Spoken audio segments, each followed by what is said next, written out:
White man burden theory देकर भारत की गुलामी को जस्टिफाई करने वाले वेस्टर्न वर्ल्ड ने जब सभ्यता का नाम भी नहीं सुना था और जब दुनिया की सबसे पुरानी सभ्यताओं में शामिल इजिप्ट और मेसोपोटामिया के लोग जब फराव की पूजा और पुनर्जन्म में उलझे थे, तब एक ऐसी सभ्यता पनप रही थी जो ना कभी किसी ने देखी ना सुनी थी, जहाँ की एडवांस टाउन प्लानिंग आज भी इंजीनियर्स को हैरान कर देती है, जहाँ 2 स्टोरी बिल्डिंग, अटैच और public washroom, port, sewage, swimming pool और जाने क्या क्या था।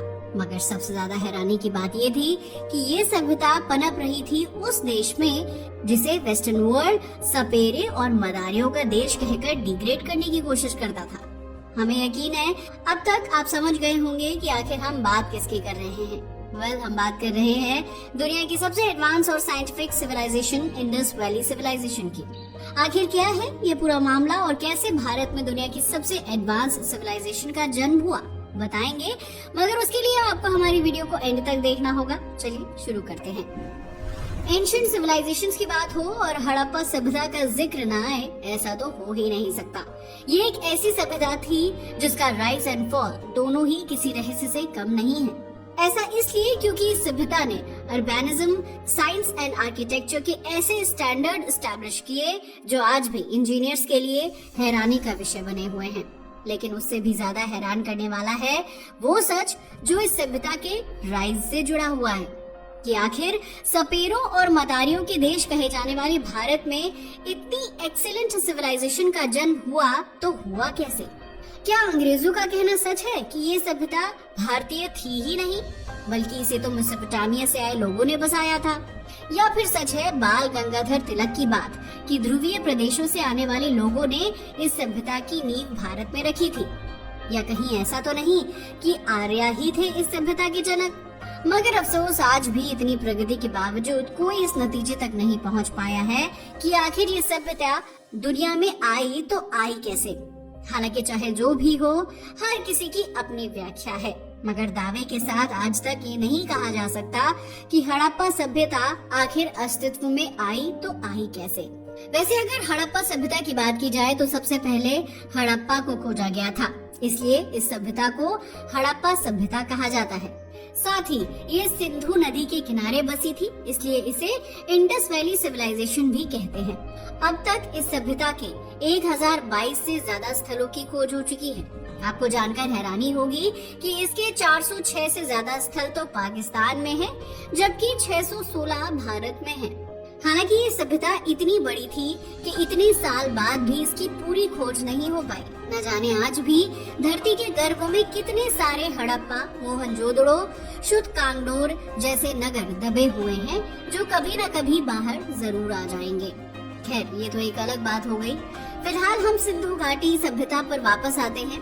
तो चलिए समय के पहिए को पीछे घुमाते हैं और हमारी खोई हुई महानता की इस अमेजिंग ट्रिप पर निकल पड़ते हैं। अगर इस महान सभ्यता की खोज की बात की जाए तो 1920 के दशक में ये पहली बार सामने आई थी। कुछ आर्कियोलॉजिस्ट ने पहली बार हड़प्पा और मोहनजोदड़ो के खंडरों को खोजा था। ये एक ऐसी सभ्यता थी जो भारत और पाकिस्तान की सीमाओं में फैली हुई थी, जिसके बारे में कोई नहीं जानता था। 1920 का दशक खोई हुई महानता को उजागर करने वाला साबित हुआ और इसके बाद ये सभ्यता दुनिया के सामने आ गई। तभी तो आज हड़प्पा सभ्यता के अवशेष दुनिया भर के संग्रहालयों में सजे हुए हैं, जो आज भी इस सभ्यता की कहानी कहते नजर आते हैं। अगर सिंधु घाटी सभ्यता की बात की जाए तो लगभग 3300 ईसा पूर्व सिंधु नदी के किनारे इस महान सभ्यता का जन्म हुआ था। यहाँ के लोग इतने एडवांस थे कि ऐसा कोई क्षेत्र नहीं था जिसके बारे में इन्हें जानकारी ना हो। मगर हमें इतनी टेक्नोलॉजी के बावजूद इनके बारे में ज्यादा जानकारी नहीं है। पता है क्यों? क्योंकि आज तक हम उनकी स्क्रिप्ट को पढ़ ही नहीं पाए हैं। जबकि मेसोपोटामिया सभ्यता के बारे में हम इतना इसलिए जानते हैं क्योंकि वहाँ की लिपि को हम पढ़ चुके हैं। लेकिन सिंधु घाटी सभ्यता के बारे में हमें बहुत कम जानकारी है। अगर हम उनकी लिपि को पढ़ पाते तो शायद आज हमें उनके बारे में भी ज्यादा जानकारी होती। अगर बात की जाए इस सिविलाइजेशन की तो ये लोग एग्रीकल्चर के माध्यम से अपना जीवन यापन करते थे। यहाँ गेहूं, जौ, कपास तक की खेती होती थी। यही नहीं, आपको जानकर हैरानी होगी कि 5000 साल पहले भी यहाँ कपास के ऐसे कपड़े बनते थे जो आज भी दिखाई दे जाते हैं। यही नहीं, इनके पास सिंचाई की एडवांस तकनीक भी थी। यहाँ के लोग केवल किसान नहीं थे, बल्कि कुशल व्यापारी, शिल्पकार और इंजीनियर भी थे। इसका पता यहाँ के शहरों की संरचना को देखकर लगता है। वास्तव में ये काफी हैरान करने वाली बात है कि 5000 साल पहले भी लोग इतने उन्नत कैसे हो सकते थे। वैसे तो ये पूरी सभ्यता ही विशेष थी, लेकिन हड़प्पा सभ्यता की सबसे बड़ी विशेषता थी इनका अद्भुत शहरीकरण। एक्चुअल में ये दुनिया के पहले नियोजित शहरों में से एक था, या फिर यूँ कहें कि ये दुनिया का पहला नियोजित शहर हुआ करता था। इन शहरों की योजना इतनी उत्कृष्ट थी कि आज भी इंजीनियर हैरान रह जाते हैं। सीधी और चौड़ी पक्की सड़कें थीं और घर भी पक्के बने हुए थे। सबसे बड़ी खासियत थी यहाँ की उन्नत सीवेज प्रणाली। जहाँ आज मॉडर्न तकनीक से बसे हमारे शहर भी एक तगड़ी बारिश को झेल नहीं पाते और पानी लोगों के घरों तक घुस जाता है, वहीं हड़प्पा सभ्यता में ऐसा कुछ नहीं होता था।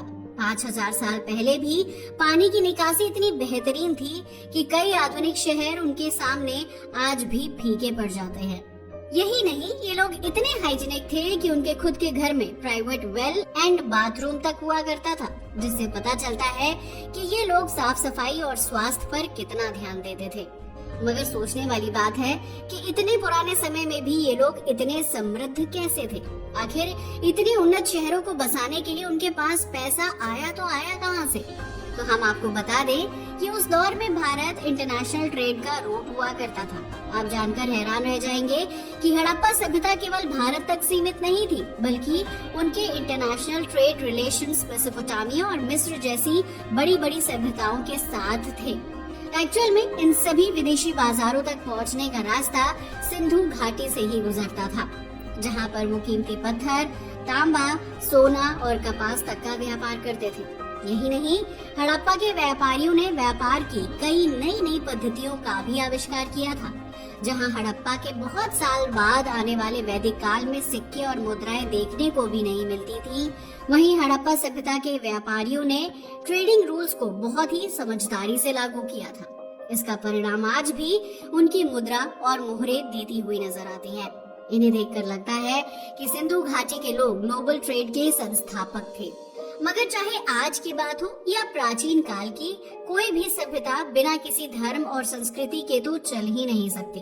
तो क्या हड़प्पा सभ्यता का भी कोई धर्म था? हम आपको बता दें, हड़प्पा के लोग प्रकृति से बहुत गहराई से जुड़े हुए थे। इसका अंदाजा आप यहाँ की पूजन पद्धति से लगा सकते हैं। उनके धार्मिक विश्वासों में प्रकृति का महत्वपूर्ण स्थान था, मगर उनका धर्म बाकी सिविलाइजेशन की तरह नहीं था। ऐसा इसलिए क्योंकि जहां उनके टाइम पीरियड की सभ्यताएं जैसे मिस्र और मेसोपोटामिया में मंदिर दिखाई देते थे, वहीं हड़प्पा सभ्यता में ऐसा कुछ भी देखने को नहीं मिलता। हालांकि यहाँ पर मूर्ति पूजा के संकेत मिलते हैं, जैसे पशुपति और मातृ देवी की मूर्तियाँ जो जगह जगह देखने को मिल जाती हैं। यहाँ मातृ देवी की मूर्तियाँ सबसे ज्यादा मिली हैं, इसलिए कुछ विद्वान हड़प्पा को मैट्रियार्कल सिविलाइजेशन भी मानते हैं। खैर, वो एक अलग बात है, क्योंकि उसके बारे में कुछ भी निश्चित नहीं कहा जा सकता, क्योंकि हम लोग उनकी लिपि को पढ़ ही नहीं पाए हैं। दरअसल हड़प्पा सभ्यता की लिपि और लेखन आज भी एक अनसुलझा रहस्य है। ऐसा इसलिए क्योंकि इनकी लैंग्वेज उस दौर की बाकी सिविलाइजेशन की तरह नहीं थी। असल में हड़प्पा सभ्यता के लोगों ने एक अनोखी लिपि विकसित की थी, जिसे सिंधु लिपि कहा जाता है। हैरानी की बात यह है कि इतनी सारी टेक्नोलॉजीज के बावजूद हजारों साल के बाद भी हम इस लिपि को पढ़ने में पूरी तरह असमर्थ हैं, क्योंकि ये मिस्टीरियस साइंस एंड सिंबल से बनी हुई है। मगर उनकी मोहरें हमें इस सभ्यता की सांस्कृतिक धरोहर की झलक देती हैं। इनकी मोहरों पर बिजनेस, रिलीजियस सिंबल्स एंड सामाजिक जीवन के कई इम्पोर्टेंट एस्पेक्ट्स एंटर हैं, लेकिन इसके बारे में बाकी की चीजें आज भी अज्ञात है। वैसे अगर हम इस लिपि को पढ़ पाएं, तो शायद हम सिंधु घाटी सभ्यता के बारे में और भी अच्छे से जान पाएंगे। मगर सोचने वाली बात है, जब ये सभ्यता इतनी ही उत्कर्ष और यूनिक थी, जिसके पास में खुद की लिपि ही नहीं बल्कि आर्किटेक्चर, साइंस और ट्रेड सब कुछ था, तो आखिर इस सभ्यता का पतन कैसे हो गया?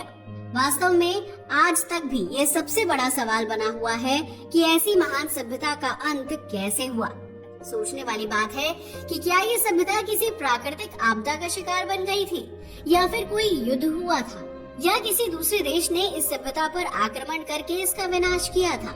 हालांकि इस पर बहुत सारी थ्योरीज हैं, जिनमें एक्सपर्ट अपनी अपनी अलग अलग बातें कहते नजर आते हैं। कुछ लोगों का मानना है कि शायद ये सभ्यता बाढ़ या भूकंप का शिकार बन गई थी, जिसकी वजह से इसका अंत हो गया। हालांकि अगर बात की जाए इस सभ्यता के अंत की थ्योरीज की, तो कुछ विशेषज्ञों का कहना है कि ये सभ्यता नदियों के किनारे बसी हुई थी, जिससे न केवल इनकी फसलों को पानी मिलता था, बल्कि व्यापार भी इन्हीं नदियों के माध्यम से होता था। लेकिन फिर कुछ ऐसा हुआ जिसकी वजह से इन नदियों का मार्ग बदल गया, जिसके कारण इस सभ्यता का भी अंत हो गया। या फिर ऐसा भी हो सकता है कि नदियों की वजह से बाढ़ आ गई होगी, जिसने यहाँ बसे शहरों का विनाश कर दिया और यहाँ के लोग बसे हुए शहरों को छोड़कर कहीं दूर जाने पर मजबूर हो गए। वैसे हम आपको बता दें कि यहाँ के कई शहरों से बाढ़ के प्रमाण भी मिलते हैं, लेकिन कोई भी प्रमाण इतना ठोस नहीं है जिससे ये निश्चित रूप से कहा जा सके कि लोगों के यहाँ से जाने का मेन रीजन केवल बाढ़ ही थी। इसके अलावा कुछ लोगों का कहना है कि इस सभ्यता का अंत भूकंप की वजह से या जलवायु परिवर्तन के कारण आए जल संकट के कारण हुआ होगा, मगर उनकी मोहरें और अवशेष आज भी हमें इस सभ्यता के उत्थान और पतन की कहानी बयां करती नजर आती हैं, जो पूरी तरह से आज भी एक रहस्य बनी हुई है, जिससे साबित होता है कि वास्तव में हड़प्पा सभ्यता केवल अतीत का कोई अध्याय नहीं है, बल्कि ये आज भी हमें बहुत कुछ सिखाते हुए नजर आती है। जिनमें से कुछ चीजें तो ऐसी हैं जिसकी हमें आधुनिक समय में बहुत ज्यादा जरूरत है, जैसे कि rules of hygiene, business and society के साथ साथ शहरी योजना। हालांकि ये सभी पहलू हड़प्पा सभ्यता ने 5000 साल पहले स्थापित किए थे, मगर ये आज भी प्रासंगिक है। हम अपने आधुनिक जीवन में इन सिद्धांतों से बहुत कुछ सीख सकते हैं, लेकिन साथ ही decline of the Harappan civilization हमें इस बात की याद दिलाता है कि हार्मनी विद नेचर बनाए रखना कितना जरूरी है, क्योंकि जब तक हम धरती के नियमों का पालन करेंगे, हमारी सभ्यता फलती फूलती रहेगी। लेकिन अगर हमने प्रकृति को इग्नोर किया तो सभ्यता का अंत हो सकता है। हड़प्पा सभ्यता भी तब तक फलती फूलती रही जब तक वो प्रकृति को पूजते रहे, मगर जैसे ही यहाँ के लोगों ने अपने आप को सर्वोच्च मानकर प्रकृति से ध्यान हटाया, इसका पतन हो गया। तो दोस्तों, ये थी हमारी आज की जानकारी, जिसमें हमने हड़प्पा सभ्यता के बारे में जाना। आपका इसके बारे में क्या ख्याल है? अपनी राय को हमें कमेंट करके बताना न भूलिएगा। आज के लिए बस इतना ही। वीडियो अच्छा लगा हो तो इसे लाइक और शेयर करें और हमारे चैनल को भी सब्सक्राइब करें। जय हिंद दोस्तों। ऐसी ही अन्य रोचक जानकारियों के लिए चैनल को सब्सक्राइब और लाइक करें।